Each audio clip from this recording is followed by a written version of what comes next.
Number one, Azane Kaka number one. Bonjour et bienvenue à tous. Si vous avez des animaux de compagnie comme des chats ou des chiens, vous avez peut-être vu comment ils mettent bas. Il n'y a rien de particulièrement surprenant à ce que ces mammifères soient des créatures assez simples.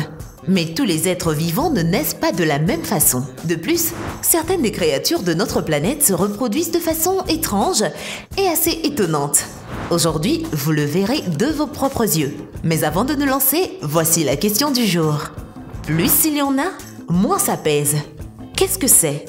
Répondez dans les commentaires, mais restez avec nous jusqu'à la fin pour découvrir la bonne réponse. Et maintenant, c'est parti!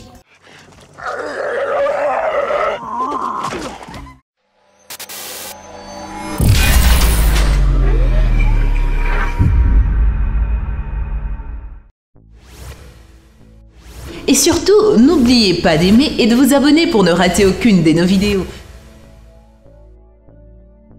Les crapauds de mer de Suriname.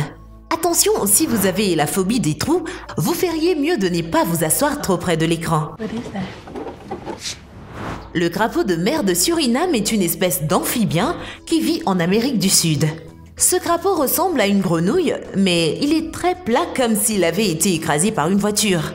Son corps a une couleur protectrice sous forme de tache.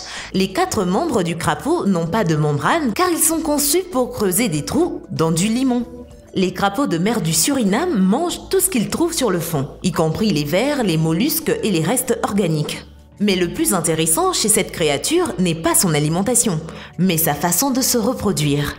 Avant le processus, la femelle et le mâle exécutent une danse d'accouplement, puis les sécrétions spéciales qui les protègent des dommages extérieurs. Lorsque le moment est venu, des petits crapauds pleinement développés apparaissent du dos de la mère, prêts à mener une vie indépendante.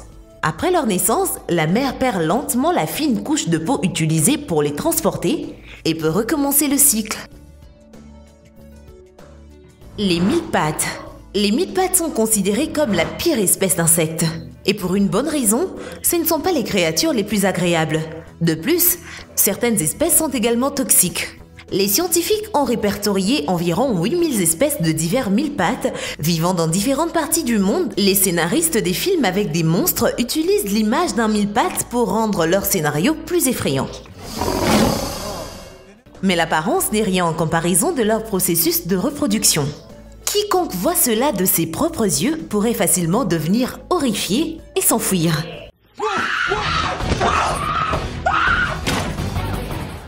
Il existe une espèce de mille-pattes qui n'a pas besoin de mâle pour se reproduire. Et oui, la nature peut faire ce genre de choses. La femelle garde les œufs pondus dans un trou pendant plusieurs semaines en les serrant avec ses pattes. À ce stade, il libère des substances spéciales qui inhibent le développement des moisissures. Enfin, des larves blanches et molles émergeant en un véritable amas de pattes et d'antennes dégoûtants. Après avoir perdu plusieurs fois leur peau, les jeunes mille-pattes foncent et commencent à ramper. Les kangourous. Beaucoup de gens savent que le kangourou est un marsupial.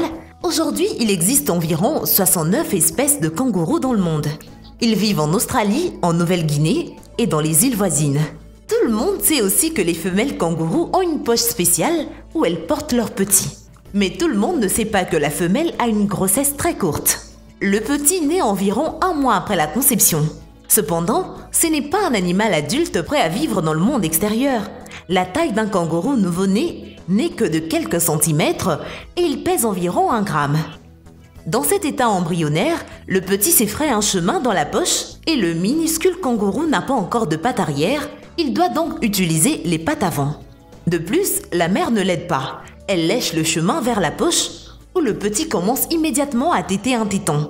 En fait, il ne tète pas vraiment parce qu'il n'en est pas encore capable. Il est trop petit. Le lait est sécrété dans sa bouche à l'aide d'un muscle spécial. Une autre particularité du kangourou est qu'il a 4 tétines dans sa poche et que chacune d'entre elles sécrète un type de lait différent. Les kangourous ont donc 4 types de lait selon l'âge du petit. Parfois, une femelle a 2 petits d'âge différents en même temps et les 2 sont encore dans la poche. Dans ce cas, 2 sortes de lait sont sécrétés. En 190 jours environ, le petit devient assez grand et fort pour sortir de la poche. Au début, il ne fait que sortir la tête. Et cela peut durer plusieurs semaines jusqu'à ce qu'ils se sentent suffisamment en sécurité pour sortir. Ils commencent alors à passer de plus en plus de temps dans le monde extérieur et finalement, en 235 jours environ, ils quittent la poche définitivement. Les hippocampes. Les hippocampes sont peut-être l'un des poissons les plus insolites. En fait, ils ne ressemblent pas à des poissons, mais plutôt à une sorte de créature extraterrestre avec une tête de cheval. Mais la chose la plus particulière à leur sujet est leur reproduction, parce que ce sont les mâles qui portent les œufs. Cela se produit après une longue et minutieuse fréquentation au cours de laquelle les hippocampes passent par plusieurs phases. À la fin, lorsque toutes les danses d'accouplement sont terminées, la femelle passe les œufs au mâle. Il a une pochette spéciale sur le ventre. Là où il pond des œufs et les fertilise, la surface intérieure de la poche s'apaissit, ce qui contribue à protéger la progéniture. Pendant la grossesse, l'hippocampe mâle vit sur une certaine surface d'environ 1 mètre carré et ne dépasse pas ses frontières. La progéniture reste dans la poche pendant 2 à 4 semaines. Ensuite, les nouveau-nés sont relâchés dans l'eau. Le nombre de petits hippocampes relâchés par le mâle est en moyenne de 100 à 1000 pour la plupart des espèces. Waouh! Et ce n'est pas surprenant car les petits sont minuscules. Ils peuvent facilement être mangés par un prédateur ou emportés par les courants océaniques. Par conséquent, pour survivre, les hippocampes mettent au monde de nombreux bébés, dont moins de 0,5% survivent jusqu'à l'âge adulte. Cependant, comme presque tous les petits poissons, les hippocampes ne se soucient pas de leurs petits après la naissance. Les descendants doivent se battre pour la vie par eux-mêmes. Les oursins. Bien que tous les oursins se ressemblent exactement, ils possèdent des organismes individuels mâles et femelles distincts. Les oursins sont assez fertiles. Par exemple, un oursin femelle produit environ 20 millions d'œufs au cours d'une saison de reproduction. Imaginez que votre chien ait autant de chiots. Les oursins peuvent se reproduire toute l'année, mais le plus souvent, ils le font avant la saison chaude. Ils libèrent quelque chose comme un nuage qui contient les futurs descendants, les œufs mâles et femelles. Bien sûr, d'autres créatures marines essayent immédiatement de les manger. Malgré tout, de nombreux œufs survivent et se retrouvent dans l'océan. En quelques heures, elles se transforment en boules microscopiques recouvertes de minuscules cheveux qui font bouger les boules dans toutes les directions. Bientôt, ils changent, s'allongent, produisent un mince squelette calcaire et forment une sorte d'algue en cours de route. Et pendant tout ce temps, un oursin microscopique va se développer à l'intérieur. Au final, il grandit suffisamment pour se fixer dans un endroit approprié et commencer une véritable vie d'adulte. Les limaces. Les fans de Ronald Weasley sont priés de s'éloigner de l'écran. Better out than in. Parlons maintenant des limaces. Les limaces ont des organes reproducteurs mâles et femelles, c'est-à-dire qu'elles sont hermaphrodites. En général, la limace suit le mucus d'une autre limace et peut même manger ce mucus. Burk. Puis les limaces se retrouvent et commencent à tourner en rond. Quelques jours après la fécondation, la limace pond environ 30 œufs translucides dans un trou dans le sol ou un autre endroit similaire, par exemple entre les murs de pierre ou sous un rondin tombé. Le développement de la progéniture à l'intérieur des œufs prend de 3 à 5 semaines selon les espèces. À la fin, le minuscule limace complètement formé éclose des œufs et peut-être qu'en les regardant, même les personnes dégoûtées par les limaces peuvent être touchées parce qu'elles sont si petites et mignonnes. Néanmoins, les limaces grandissent très vite et sont prêtes à se reproduire en 2 mois. Les abeilles. Toutes les abeilles de la ruche ouvrière bourdonnent et la reine émerge des œufs pondus par la reine. Il n'y a qu'une seule reine pour toute la famille et aussi tragique que cela puisse sembler, sa mort signifie souvent la mort de toute la ruche. La tâche principale de la reine est de pondre des œufs. Le reste du travail est effectué par les abeilles ouvrières dans la ruche. On peut dire que toutes les abeilles de la ruche sont frères et sœurs du côté maternel, mais en même temps, elles peuvent avoir des pères différents.